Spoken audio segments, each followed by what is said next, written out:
नमस्कार दोस्तों, इन्फोटॉक्स के बहुत ही फ्रेश एपिसोड में आपका स्वागत है। तो चलिए शुरू करते हैं। आज की दोस्तों सबसे पहली अपडेट निकल कर आ रही है सेंट्रल गवर्नमेंट के द्वारा रिसेंटली अप्रूव की गई solar modules related PLI scheme को लेकर। बेसिकली अभी 1-2 दिन पहले देश में solar modules and solar cells की डोमेस्टिक मैन्युफैक्चरिंग को बूस्ट करने के लिए सेंट्रल गवर्नमेंट ने 4500 करोड़ की पीएलआई स्कीम को अप्रूव किया था। एंड स्पेसिफिकली गीगावाट स्केल में सोलर मॉड्यूल्स एंड सेल्स की डोमेस्टिक मैन्युफैक्चरिंग कैपेसिटी को अचीव करने के लिए ये पीएलआई स्कीम, जिसका नाम national programme on high efficiency solar PV modules है, उसको अप्रूव किया गया है। एंड क्योंकि स्कीम के अंतर्गत कंपनीज को प्रोडक्शन कैपेसिटी के बेसिस पर इंसेंटिव प्रोवाइड करवाए जाएंगे, तो इसलिए 2 मेजर यूएस सोलर कंपनीज ने इस पीएलआई स्कीम के अंतर्गत इंडिया में इन सोलर मॉड्यूल्स एंड सेल्स की मैन्युफैक्चरिंग करने एंड इंडिया में उनके मैन्युफैक्चरिंग प्लांट सेटअप करने के लिए इंटरेस्ट दिखाया है, जिनका नाम फर्स्ट सोलर एंड 1366 टेक्नोलॉजी है। एंड उन्होंने कहा है कि वो भी गवर्नमेंट ऑफ इंडिया के आत्मनिर्भर भारत मिशन के अंतर्गत कंट्रीब्यूट करेंगे एंड इंडिया में सोलर सेल्स एंड मॉड्यूल्स की मैन्युफैक्चरिंग करके डोमेस्टिक नीड को तो पूरा करेंगे एंड मेड इंडिया प्रोडक्ट्स को एक्सपोर्ट भी करेंगे। इसके अलावा सेंट्रल गवर्नमेंट की इस पीएलआई स्कीम में 3 Indian public sector companies Coal India limited,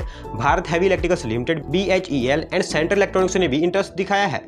अगली दोस्तों अपडेट निकल कर आ रही है नवी मुंबई महाराष्ट्र से, जहां पर India one of the largest real estate developer Lodha group की कंपनी मैक्रोटेक डेवलपर्स को नवी मुंबई में 1200 एकड़ के एरिया में एक न्यू इंटीग्रेटेड टाउनशिप डेवलप करने के लिए अप्रूवल दे दी गई है। बेसिकली एज यू नो कि महाराष्ट्र की capital city Mumbai by GDP India से नंबर 1 सिटी है, जहां पर बहुत सारी इंडस्ट्रीज के साथ साथ लार्ज नंबर में मल्टीनेशनल कंपनी स्टेब्लिश है। एंड क्योंकि ये इंडिया की फाइनेंशियल कैपिटल है, तो ऐसे में इंडिया में कोने कोने से हर साल लार्ज नंबर्स में लोग मुंबई में आते हैं, जिस कारण डे बाय डे मुंबई पर पॉपुलेशन का दबाव बढ़ता जा रहा है। एंड इसी को देखते हुए महाराष्ट्र गवर्नमेंट नवी मुंबई को as a world class smart city के रूप में डेवलप कर रही है, ताकि फाइनेंशियल कैपिटल मुंबई पर से पॉपुलेशन लोड कम किया जा सके एंड नवी मुंबई को भी मुंबई की तरह ही डेवलप किया जा सके। एंड इस कारण नवी मुंबई में पिछले कुछ सालों से रियल एस्टेट सेक्टर में बहुत तेजी से डेवलपमेंट हो रही है। एंड करंटली लोढ़ा ग्रुप की पल्लावा सिटी 4500 एकड़ के एरिया में फैली नवी मुंबई में सिचुएटेड है। एंड अभी उसी पल्लावा सिटी में 1200 एकड़ के एरिया में एक इंटीग्रेटेड टाउनशिप डेवलप करने के लिए महाराष्ट्र गवर्नमेंट ने अप्रूवल दे दी है। दोस्तों आने वाले समय में हमें जल्द इस प्रोजेक्ट पर काम स्टार्ट होता हुआ देखने को मिल सकता है।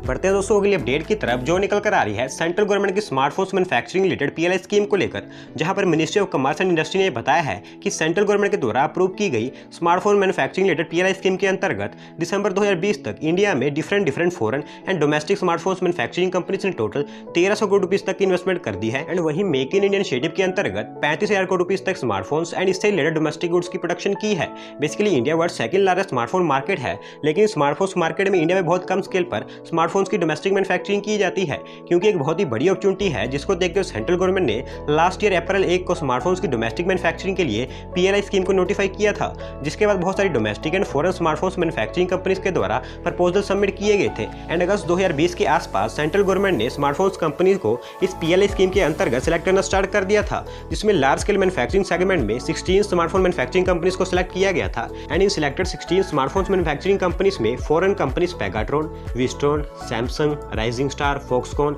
एंड वही domestic companies Lava, Micromax, Padget electronics, UTL Neolyncs and Optimus electronics, इस तरह की कंपनीज को सिलेक्ट किया गया था। एंड नाउ अगस्त से दिसंबर 2020 तक इन सभी कंपनीज ने इंडिया में 1300 करोड़ तक की मेजर इन्वेस्टमेंट कर दी है एंड वही 35,000 करोड़ रुपीज तक के गुड्स प्रोड्यूस कर दी है, जो कि सेंट्रल गवर्नमेंट की पीएलआई स्कीम के लिए काफी बड़ी सक्सेस है। अगली दोस्तों अपडेट निकल कर आ रही है Indian multinational business conglomerate Larsen group की तरफ से, जहां पर L&T की renewable sector business arm L&T renewables को अरेबियन कंट्री सऊदी अरेबिया में 1.5 गीगावाट का एक biggest solar power plant develop करने के लिए कॉन्ट्रैक्ट दे दिया गया है। बेसिकली ये 1.5 गीगावाट का solar power plant Saudi Arabia country का बिगेस्ट सोलर पावर प्लांट होगा, जिसका construction and implementation Saudi Arabia government की एनर्जी मिनिस्ट्री के द्वारा किया जा रहा है। एंड उन्होंने इस प्रोजेक्ट के डेवलपमेंट के लिए Saudi Arabia based power company ACWA power को सिलेक्ट किया है, जिन्होंने फर्दर आगे अब L&T को सिलेक्ट कर लिया है। एंड इस कॉन्ट्रैक्ट के अकॉर्डिंग L&T सऊदी अरेबिया के रियाद प्रोविंस में इस 1.5 गीगावाट के सोलर पावर प्लांट को सेटअप करेगी, जिसे इंजीनियरिंग, प्रोक्योरमेंट एंड कंस्ट्रक्शन यानी कि EPC बेसिस पर डेवलप किया जाने वाला है। ये solar power plant Riyadh province में 30.8 स्क्वायर किलोमीटर के एरिया में सेटअप किया जाएगा, जिसके लिए बहुत ही बड़े स्केल पर सोलर मॉड्यूल्स डिप्लॉय किए जाएंगे। एंड L&T को ये कॉन्ट्रैक्ट अराउंड 5,000 से 7,000 करोड़ तक की वैल्यू रखता है। अगली दोस्तों अपडेट निकल कर आ रही है हमारी यूनियन टेरिटरी लद्दाख से, जहां पर सेंट्रल गवर्नमेंट ने अनाउंस किया है कि वो यूनियन टेरिटरी लद्दाख में first of its kind battery based solar power plant develop करेंगे। बेसिकली 2010 में कांग्रेस गवर्नमेंट ने देश की लगभग हर एक स्टेट में सोलर पावर प्लांट्स डेवलप करने के लिए नेशनल सोलर मिशन अनाउंस किया था, जिसके अकॉर्डिंग 2020 तक इंडिया में रेन्यूएबल एनर्जी प्रोजेक्ट्स में 20 गीगावाट तक की कैपेसिटी को अचीव किया जा सके। एंड फिर बाद में 2015 में बीजेपी गवर्नमेंट ने इस टारगेट को 20 गीगावाट से इंक्रीज करके 100 गीगावाट तक कर दिया, क्योंकि आप सब जानती हैं कि Indian industry and house holds के एनर्जी डिमांड बहुत तेजी से इंक्रीज होती जा रही है एंड इस नेशनल सोलर मिशन की डेडलाइन को भी 2020 से इंक्रीज करके 2022 तक कर दिया गया। एंड इसी नेशनल सोलर मिशन के अंतर्गत लद्दाख की जॉइंट कैपिटल लेह में ये battery based solar power plant develop किया जाएगा ताकि लेह को पावर में सेल्फ सफिशिएंट बनाया जा सके। ये सोलर पावर प्लांट 50 मेगावाट्स का होगा जिसको लद्दाख की जॉइंट कैपिटल लेह में तारू प्लेस के पास 289 एकड़ ऑफ एरिया में सेटअप किया जाएगा। एंड इस सोलर पावर प्लांट को solar energy corporation of India setup करेगी, जिन्होंने लद्दाख ऑटोनोमस हिल डेवलपमेंट काउंसिल के साथ एक एग्रीमेंट भी साइन कर लिया है। एंड 480 करोड़ की इन्वेस्टमेंट से इस battery based solar power plant को अक्टूबर या नवंबर 2022 तक सेटअप कर दिया जाएगा। अगली दोस्तों अपडेट निकल कर आ रही है इंडियन एक्सपोर्ट्स को लेकर, जहां पर ministry of commerce and industry ने यह बताया है कि इस फाइनेंशियल ईयर जो भी स्टार्ट ही हुआ है उसके फर्स्ट वीक में 1 से 7 अप्रैल तक Indian exports year on year basis पर अराउंड 300% तक इंक्रीज हुए हैं, जिसमें mainly engineering goods, James, jewelleries and petroleum products का एक्सपोर्ट किया गया है। बेसिकली एज यू नो कि इंडिया में कोरोना वायरस की सेकंड वेव देखने को मिल रही है, लेकिन ministry of commerce and industry का कहना है कि इस बार ये सिचुएशन इंडियन इकोनॉमी पर ज्यादा असर नहीं डालेगी, क्योंकि फास्ट ट्रैक बेसिस पर इंडियन वैक्सीनेशन प्रोग्राम पर काम किया जा रहा है एंड इसी कारण ये एक्सपोर्ट्स ग्रो होते हुए देखने को मिल रहे हैं। इस फाइनेंशियल ईयर के फर्स्ट वीक में इंडियन एक्सपोर्ट्स टोटल $6.79 बिलियन के रिकॉर्ड किए गए हैं, जो ईयर ऑन ईयर बेसिस पर प्रीवियस पीरियड के कंपैरिजन में 297.2% ग्रो हुए हैं। लेकिन इसमें एक नेगेटिव थिंग भी है, क्योंकि इस फर्स्ट वीक में इंडियन इंपोर्ट्स $9.66 बिलियन के रिकॉर्ड किए गए हैं, जिसमें mainly crude, petroleum and electronics इनका इंपोर्ट किया गया है। एंड ये इंपोर्ट्स भी ईयर ऑन ईयर बेसिस पर 244.2% इंक्रीज हुए हैं। बेसिकली लास्ट फाइनेंशियल ईयर के सेम पीरियड में नेशन वाइड लॉकडाउन था, जिस कारण Indian exports last financial year के फर्स्ट वीक में